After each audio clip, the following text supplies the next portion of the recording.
The Joe Rogan Experience. My mother's a savage. Jeez. She just finished her 4th book, by the way. Wow.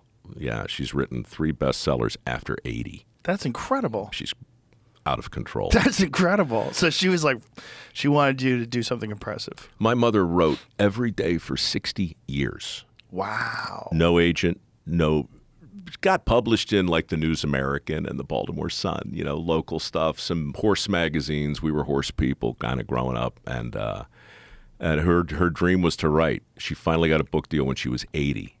Went to a number 4 bestseller. Wow. And everything she's written so far. So that's recently. Back in whatever it was, 2001, she was just a pain in my ass. And she called me to say, wouldn't it be great if your granddad, this guy whose shadow I grew up in, could see you doing something? Because like my pop, he'd seen the opera. He'd seen QVC. He'd seen every godforsaken infomercial. He'd seen... I'd done a lot of things, probably 200 jobs in the whole freelance world. And so I was 42, and I took my cameraman from Evening Magazine into the sewer of San Francisco the next day to host the show from a sewer. And what happened in the sewer, Joe, was, it changed. I wrote a book about it. It changed my whole life. The roaches are the size of your thumbs. There are millions of them, and they crawl all over you. The shit comes at you in a chocolate tide of unending disappointment. And it's filled not just with all the stuff that comes out of your body, it's filled with stuff that comes out of your medicine cabinet, plastic products and rubber, private condoms stuck to your rubber suit. It's unspeakably vile. You can barely breathe.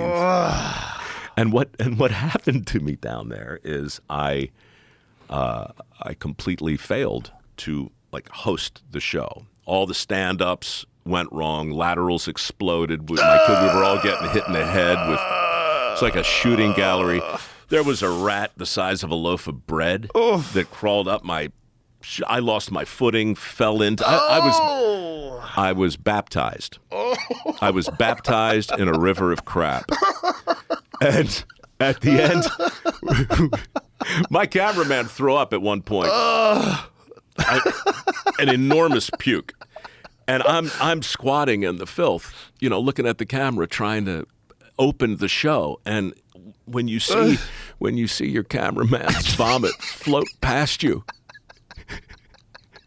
as you're trying to articulate a thought. Oh, my God. And meanwhile, the guy who was like my minder was an actual sewer inspector. And he's in the background trying to do his job, which is to hammer out the old bricks that are rotting and replace them with new ones. Now, it's 105 degrees.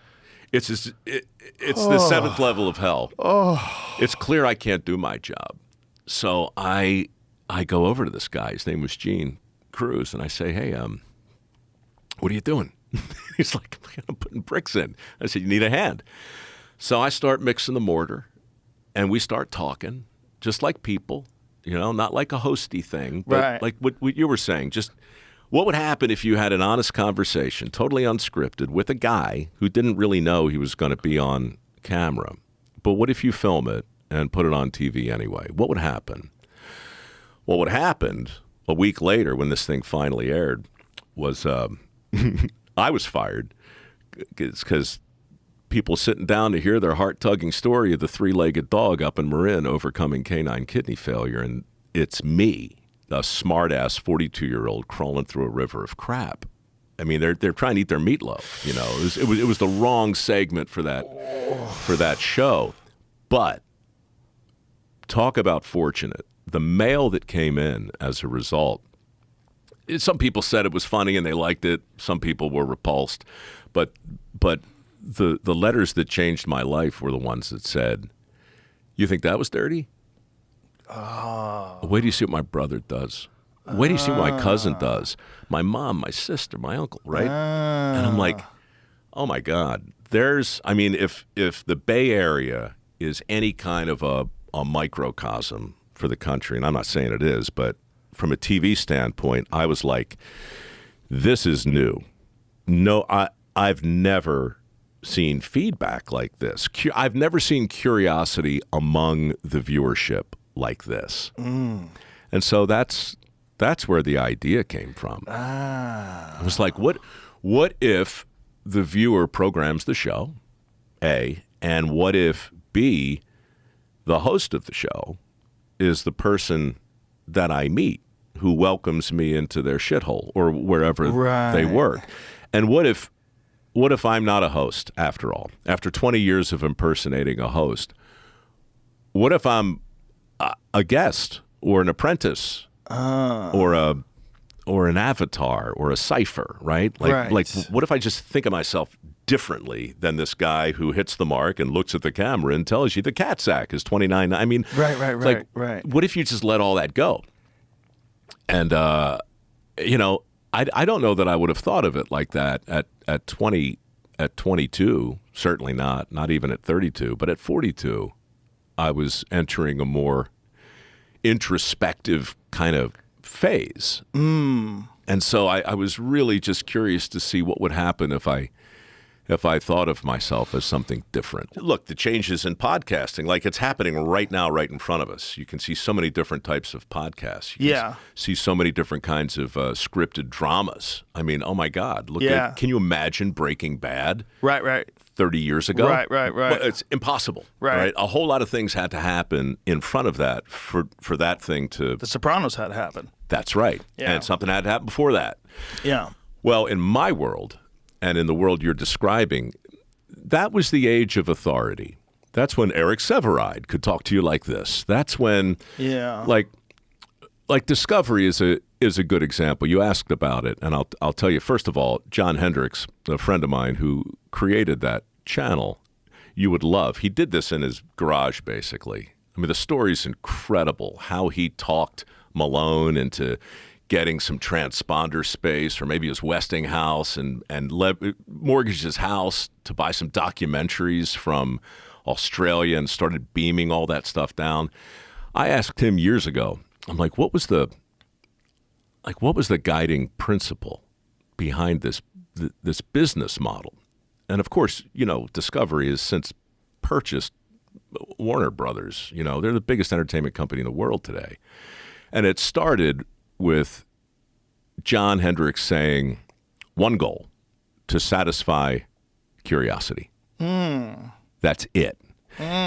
Discovery. Everything I do must line up with a traditional definition of what a discovery is. It's the satisfying of curiosity. Yeah. And so when I pitched Dirty Jobs, I was coming in on the heels of what you're talking about. There was still in nonfiction, it was Richard Attenborough, it was Jacques Cousteau, it was Jane Goodall. It was, the Discovery brand was very much a reflection of some of the greatest naturalists and historians and astrophysicists in the world. They deferred to experts, and then they hired guys like me to narrate shows, and we could sound even more official. And so you had this dance, this production dance, where you had a credible sounding voice and an expert at the center of the thing. Dirty Jobs was not that. Dirty Jobs was, what if the expert is a septic tank technician or a welder?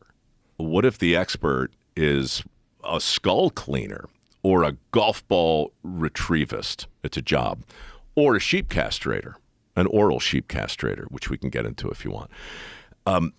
What if they become your source of credible information? And what if the host somehow morphs from this authoritarian expert into a guest with a bunch of questions? So this conversation happened between me and some of the guys over there in 2003, and they bought it. They didn't like Dirty Jobs. They took it really to shut me up. They wanted 3 episodes and out. The deal I made with these guys was rooted in this paradigm of me saying, send me out into the world to go on adventures. And don't ask me to know more than I know, but just let me look under the rock and let's learn together. Yeah. And so they said, okay, we're going to You'll go to the Titanic with James Cameron. You'll climb Kilimanjaro. You went to the Titanic? No, and I'll very nearly. It was canceled a month before because Dirty Jobs finally hit. But prior to that, I went to Egypt. I was exploring tombs with Zahi Hawass. I was at the pyramids. I was in some of the largest undiscovered graveyard in Bawiti, the Sands of the Dead, where they found the mummies with the golden masks, and nobody knew who the hell they were because it wasn't attached to any dynasty. And who are all these people with golden masks on their faces? And so Discovery would send me to do these shows, and they were great. Meanwhile, this hot mess that looked like a German porno called Dirty Jobs winds up on the air, and it rates like through the roof. But the problem in 2004 was that, and this is a kind of cognitive dissonance that always is super interesting, right? When a big company or a brand or a political party or really anybody realizes that the thing their audience wants is not the thing they want them to want. That's amazing. Right. And it happens all the time. And, sure. And most of the time when it happens, you just walk it behind the barn and shoot it, and you never hear about it. But Dirty Jobs actually got on the air before it was shelved for a year. And it was during that year that I went on a series of adventures for the network, doing this other thing. Why was it shelved? It was shelved because it was deemed off-brand. It was shelved because I was biting the testicles off of lambs with ranchers, and that's how they castrate their lambs, and they have for hundreds of years. It was not that specific episode that got me in trouble later, but it was shelved because it was an unscripted, random romp. We never did a second take on the show. It didn't look like everything else on the network. It didn't look like anything else on the network. It was just a jagged little pill. But they liked me, and they liked this idea of a more unscripted look at the world. And so we reached this kind of détente, and I started narrating all their tentpole shows. And then I went to Alaska to host Deadliest Catch, which is a whole nother story, that crab fishing show. Yeah. That's 21 years now, right?